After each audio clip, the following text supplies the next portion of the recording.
Hola hola muchachos, bienvenue dans cette nouvelle vidéo, j'espère que tout le monde a la forme et aujourd'hui on va voir comment et pourquoi trier ses abonnements. Dans une première partie, on va voir rapidement à quel abonnement je fais référence. Ensuite, je vais vous faire un petit avant-après par rapport à mon expérience. On verra dans un troisième temps comment toi aussi tu pourras trier tes abonnements et ainsi avancer plus vite vers tes objectifs. Et en fin de vidéo, j'ai un petit conseil bonus pour toi, je l'ai appliqué, il m'a énormément aidé, donc il faudra que tu le mettes toi aussi en place.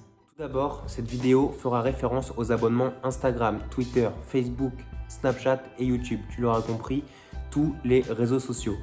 Pourquoi c'est super important de les trier? On va voir ça tout de suite en 3 points. Point numéro 1, tu n'auras tout simplement plus de distractions. Quand tu iras sur ton téléphone, tu ne verras rien. Donc tu seras obligé de te remettre au travail et de ne plus perdre de temps. Point numéro 2, ça va te faire énormément de bien à la tête. Tu vas arrêter de voir sans cesse la vie des autres et tu vas pouvoir te concentrer réellement sur la tienne. Point numéro 3, demande-toi tout simplement de quel côté tu veux être. Est-ce que tu préfères être celui qui consomme, qui regarde la vie des autres toute la journée ou être celui qu'on regarde pour son travail et pour ce qu'il a accompli? Et oui, je pense que la question est vite répondue, comme dirait un certain jeune homme. Maintenant, je voudrais te parler un petit peu de mon expérience et de mon avant-après tri des abonnements. Avant d'avoir le compte Instagram que j'ai actuellement, d'ailleurs, il s'affiche juste ici, j'avais un compte perso et j'avais plus de 1000 abonnements sans exagérer. Je regardais tout le temps la vie des autres, j'étais abonné à tous les influenceurs de télé-réalité, j'étais abonné à plein de pages de chaussures, j'étais abonné à des pages de montres, de ci, de ça, plein de potes, etc. Et au final, je passais mon temps dessus à regarder tout et n'importe quoi. Je regardais les stories et je perdais un temps énorme. Un jour, je me suis dit vraiment c'est plus possible d'avoir tant d'abonnements et de regarder la vie des autres sans avancer dans la mienne. Et du coup, j'ai décidé de faire un tri en 2 étapes. Première étape, j'ai sélectionné les pages et les comptes que je ne voulais plus suivre et que je pensais qu'ils n'allaient pas réellement me manquer. Et donc après ce premier tri, il me restait encore 600 abonnés, donc c'était quand même énorme. Et ce que j'ai décidé de faire, c'est de ne pas réfléchir. Je prenais mon Instagram, les abonnements, je faisais supprimer. Quand il y avait des potes, bien sûr, j'ai laissé. Mais du coup, maintenant, j'ai plus que 21 abonnements et je m'en porte très bien. Il n'y a rien qui me manque, il n'y a rien qui a changé dans ma vie, au contraire. Comme j'ai dit dans ma vidéo précédente, la seule chose qui va changer, c'est que rien ne va changer.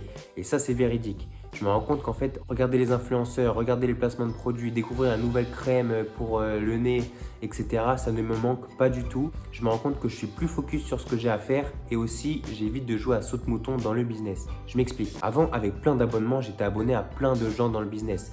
Donc vous allez sûrement les connaître. Et si je dis dropshipping, SMMA, vous allez sûrement savoir de qui je parle. J'étais abonné à tous ces gens-là et y compris sur YouTube parce qu'il n'y a pas qu'Instagram, il y a aussi YouTube, Snapchat où j'ai fait un tri énorme. Le fait de faire un tri sur YouTube, ça m'a évité de passer des heures à regarder des nouveaux business tendances à la mode, les derniers trucs qui sortent, le dernier moyen de se faire de l'argent. Et du coup, je suis beaucoup plus focus sur ce que je veux faire réellement. Et je te conseille aussi de faire ce tri parce que du coup, tu n'as plus toutes les vidéos des nouveaux business qui te passent sous le nez. Et comme ça, tu vas éviter de jouer à saute-mouton. J'ai découvert le SMMA et le business en ligne tout comme toi, je pense, sur YouTube. Et au final, on s'identifie à des mauvaises personnes. La personne à qui je m'identifiais et à qui j'ai pris la formation, c'est une personne qui se disait honnête, transparent, qui voulait créer une nouvelle génération d'entrepreneurs. Je pense que tu vas voir de qui je parle. Et au final, je me suis rendu compte petit à petit que sa formation était plagiée sur une formation anglophone, que l'honnêteté et la transparence qu'il prêchait, il n'y en avait pas du tout. Faire ses propres articles, les transmettre à des agences de communication qui les transmettent eux-mêmes à des journaux comme Forbes, Le Figaro, etc. C'était un petit peu facile. Et dire que c'était Le Figaro et Forbes qui étaient venus l'interviewer pour ses exploits, je pense que c'est un petit peu malhonnête. D'autant plus quand on s'en sert comme preuve de crédibilité au point de vue de son audience et qu'on vend des formations. Plagié. Bref, on va voir maintenant comment toi tu vas pouvoir trier tes abonnements et enfin avancer. C'est pas très compliqué, je te conseille d'aller sur Instagram, de regarder tes abonnements et de supprimer un par un. La petite peur qu'on peut avoir quand on trie ses abonnements, c'est la sensation de manque. Mais je te conseille vraiment de ne pas avoir de sentiment et d'enlever tout ce que tu peux. Sur YouTube, c'est pareil, tu passeras pas à côté de grand chose et si tu as besoin d'une information qui te manque vraiment, tu verras que tu iras la chercher par toi-même. Imagine-toi maintenant avec très peu d'abonnements. Tu ouvres ton téléphone, tu vas sur Instagram et ce que tu fais habituellement, c'est regarder les stories. Là, tu auras beaucoup moins de stories et tu feras très vite le tour. Les posts, c'est pareil, tu auras rapidement tout regardé et tu seras très vite à jour. Après, tu feras peut-être un tour sur Snapchat si tu es comme moi. Tu regarderas pareil les stories, etc. Tu verras qu'il n'y aura plus rien. Bon, tu vas changer de réseau social. YouTube, tu vas voir que rien n'est intéressant et tu vas te remettre au travail. Parce qu'entre nous, c'est pas regarder la vie des autres qui va te faire avancer, hein. C'est bosser sur la tienne, garçon. Donc vas-y. Ok, merci d'être resté jusqu'à là. On arrive à la dernière partie de cette vidéo et le petit conseil bonus. En plus de trier ses abonnements, je te conseille de trier tes notifications. Ça, j'en ai jamais entendu parler, mais pourtant, c'est quelque chose qui m'a fait énormément de bien. Au lieu d'avoir ton téléphone qui sonne toute la journée, donc déjà mode ne pas déranger obligatoire, je te conseille de garder les messages et de mettre quelques personnes en appel d'urgence pour qu'ils puissent te contacter rapidement s'il y a un souci. Et de ce qui est du reste, ou du moins les réseaux sociaux, les jeux, si tu as des jeux sur ton téléphone, je te conseille de les enlever parce qu'on s'en fout de savoir que tu as gagné 2 pièces dans tel ou tel jeu. Si après c'est pour perdre 30 minutes à jouer, à y retourner. Pour Snapchat, je te conseille d'enlever les notifications, moi je les ai pas et tu vas voir que tu vas de temps en temps aller sur Snapchat mais tu auras plus cette petite notif 1, 2, 3 qui va te perturber, qui va te distraire et qui va faire que tu ne seras plus focus et qu'après tu vas devoir remettre du temps avant de retourner pleinement à la tâche que tu faisais avant.